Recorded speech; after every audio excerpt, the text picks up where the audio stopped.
Breaking news చూస్తున్నాం. తెలంగాణ జాగృతి అధ్యక్షురాలు కల్వకుంట్ల కవిత సంచలన వ్యాఖ్యలు చేశారు. బీఆర్ఎస్ ఎమ్మెల్యేలు మావోయిస్టులు టచ్లో ఉన్నారని చెప్పేసి కుండ బద్దలు కొట్టారు. దీంతో బీఆర్ఎస్ ఆత్మరక్షణలో పడిందని చెప్పుకోవాలి. ఇక రేవంత్ చేసినటువంటి వ్యాఖ్యలపై సైతం తనదైన స్టైల్లో స్పందించింది కవిత.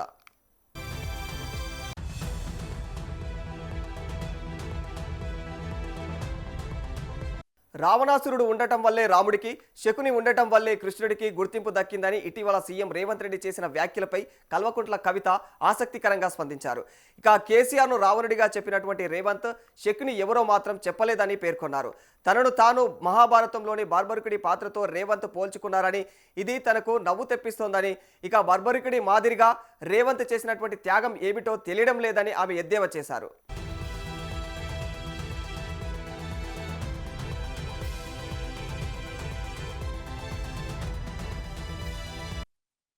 ఈ నెల 25న కొత్త పార్టీ ప్రకటన ఉండనుందని చెప్పారు. ఇక పార్టీ ఎజెండా, ప్రజలకు ఏం చేయబోతున్నామో అదే రోజున వివరిస్తామని కూడా తెలియజేశారు. ఆ రోజు పార్టీలో చేరికలు ఉండవని కూడా ఆమె పేర్కొన్నారు. మరి ఇప్పటికే బీఆర్ఎస్ పార్టీ ఎమ్మెల్యేలు, మాజీ ఎమ్మెల్యేలు కూడా తనతో టచ్లో ఉన్నారని, ఇక మరి వారి పేర్లు సైతం ఇక టైం వచ్చినప్పుడు తెలియజేస్తానన్నట్లు ఆమె తెలియజేశారు. ఇక మాజీ మావోయిస్టులు కూడా పార్టీలోకి వచ్చి సేవలు అందిస్తారని పేర్కొన్నారు. కొత్త పార్టీ ప్రకటనకు ముందు ఉమాభారతి లాంటి కొందరు జాతీయ స్థాయి నేతలను కలిసి ఆశీర్వాదం తీసుకుంటారని వెల్లడించారు. అసెంబ్లీలో అధికార ప్రతిపక్షాలు తిట్టుకోవడానికే సమయం సరిపోతుందని, ఒకరి అవినీతిని మరొకరు బయట పెట్టుకుంటున్నారని చెప్పేసి ఆమె ఎద్దేవా చేశారు.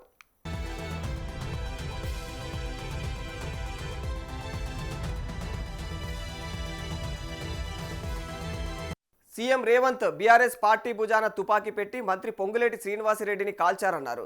వచ్చే అసెంబ్లీ ఎన్నికల నాటికి మహిళా ప్రజాప్రతినిధుల సంఖ్య గణనీయంగా పెరగనుందని, ఇక ఆ మేరకు మహిళా రిజర్వేషన్లలో బీసీ మహిళలకు సబ్ కోటా ఇవ్వాలనే డిమాండ్లతో పోరాటం చేశారని చెప్పారు.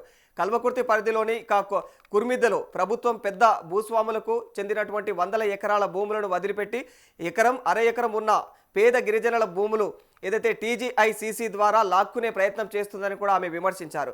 దీన్ని అడ్డుకునేందుకు బాధితుల పక్షాన నిలబడి పోరాటం చేస్తారని కూడా కవిత వెల్లడించారు. కాగా ప్రభుత్వం జారీ చేసినటువంటి జీవో నెంబర్ 4 ప్రకారం ఇక గ్రూప్ 1 తరహాలో డిగ్రీ కళాశాల లెక్చరర్ పోస్టులను తమ వారికి కట్టబెట్టేందుకు కుట్రలు చేస్తున్నారని చెప్పేసి ఆమె ఆందోళన వ్యక్తం చేశారు.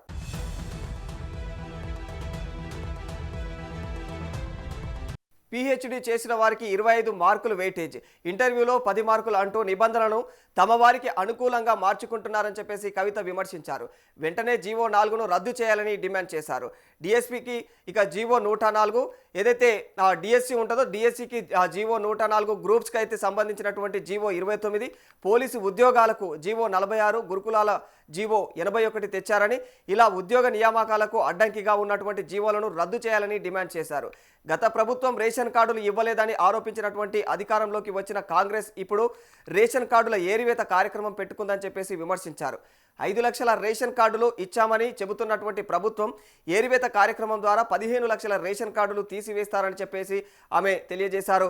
మరి ఇక ఏదైతే ఐటీ రిటర్న్స్ దాఖలు చేశారని, ప్రైవేటు ఉద్యోగాలు చేస్తున్నారని కారణంతో రేషన్ కార్డులు ఏరివేతకు కుట్ర చేస్తున్నారని చెప్పేసి విమర్శించారు.